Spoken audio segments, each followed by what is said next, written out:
అదే RTV app వార్తల్ని క్షణాల్లో చదివే అవకాశం ఉంటుంది. ఒక న్యూస్ పేపర్, ఒక టెలివిజన్ ఛానల్ మీ చేతుల్లో ఎప్పుడు ఉంటాయి. చాలా ట్రాజిక్ ఈవెంట్ రిపోర్ట్ అయింది.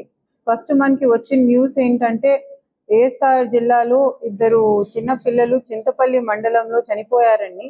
వాళ్ళు కోటుగరట్ల మండలం అనకాపల్లి జిల్లాలో ఒక హాస్టల్లో ఉండేవాళ్ళు. అక్కడ ఫుడ్ పాయిజనింగ్ జరిగిన వల్ల చనిపోయారని ప్రిలిమినరీగా మనకి వచ్చిన ఇన్ఫర్మేషన్. ఆ ఇన్ఫర్మేషన్ మీద ఎంక్వైరీ చేస్తే మనకి తెలిసింది ఏంటంటే రాజగోపాలపురం విలేజ్లో ఒక ట్రస్ట్ పెట్టి, పాసా ట్రస్ట్, పరిశుద్ధత అగ్ని స్తుతి ఆరాధన సమితి అని ఒకటి పెట్టి ఆ ట్రస్ట్ కింద ఇది ఒక హాస్టల్ నడుపుతున్నారు. ఈ హాస్టల్లో మన ట్రైబల్ ఏరియాస్ నుంచి పిల్లల్ని తీసుకొచ్చి అక్కడ ఉండి వాళ్ళని స్కూల్స్కి పంపించేవాళ్ళు. ఇలాంటి 86 పిల్లలు మన ఈ హాస్టల్లో ఉండేవాళ్ళు. ఈ పిల్లలందరినీ కూడా ఇమీడియట్గా మనం ట్రేస్ చేసి వాళ్ళ ఫోన్ నంబర్స్ ఐడెంటిఫై చేసి వాళ్ళ పేరెంట్స్కి ఫోన్ చేసి అందరినీ కూడా మెడికల్ ఫెసిలిటీస్కి తీస్తాం జరిగింది. ఇప్పుడు ఇట్లాంటి ఎఫర్ట్ చేసిన తర్వాత ఇప్పుడు ఈ టైంకి మనకి సుమారు 35 పిల్లలు ఇప్పుడు హాస్పిటల్లో ఉన్నారు.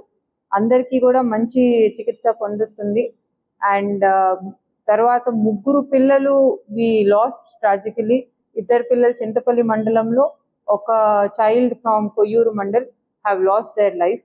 ఇది జరిగింది ఎట్లా అంటే సాటర్డే ఈ పిల్లలందరికీ కూడా డొనేషన్లో ఇచ్చిన ఫుడ్ ఏదైతే మార్నింగ్ అరౌండ్ 9 o'clock కుక్ చేశారో ఆ ఫుడ్ ఆఫ్టర్నూన్ లంచ్ టైంకి మిగిలిపోయిన ఫుడ్ వాళ్ళకి డొనేషన్లో ఇచ్చారు.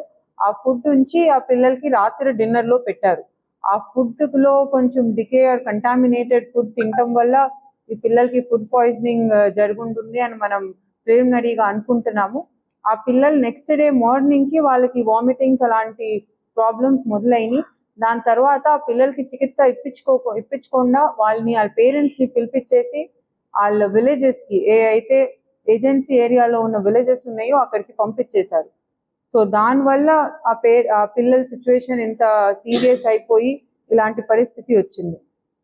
సో ఇలా చేసినందుకు ఎవరైతే ఆ ట్రస్ట్ నడిపే అతను కిరణ్ కుమార్ అనే అతను ఉన్నారో అతని మీద మనం culpable homicide not amounting to murder అంటే 304 Part 2 పాత ఐపీసీలో ఇప్పుడు 105 BNS సెక్షన్లో కేసు నమోదు చేసి అతను అరెస్ట్ చేశాము. ఆల్రెడీ అతను అరెస్ట్ చేస్తాం జరిగింది. ఇంకా దీంట్లో ఇంకా కూడా దర్యాప్తు చేసి అతనితో పాటు అతన్ని ఈ హాస్టల్ నడుపుతంలో ఎవరైనా సహకరించుంటే వాళ్ళని కూడా ఫర్దర్ అరెస్ట్ చేస్తాము. అండ్ మిగతా అన్ని విషయాలు కూడా అసలు ఈ హాస్టల్ ఎట్లా నడిపారు, ఆ ట్రస్ట్ ప్రాపర్ రిజిస్టర్డ్ ఉందా లేదా అన్నీ కూడా మేము వెరిఫై చేస్తున్నాము.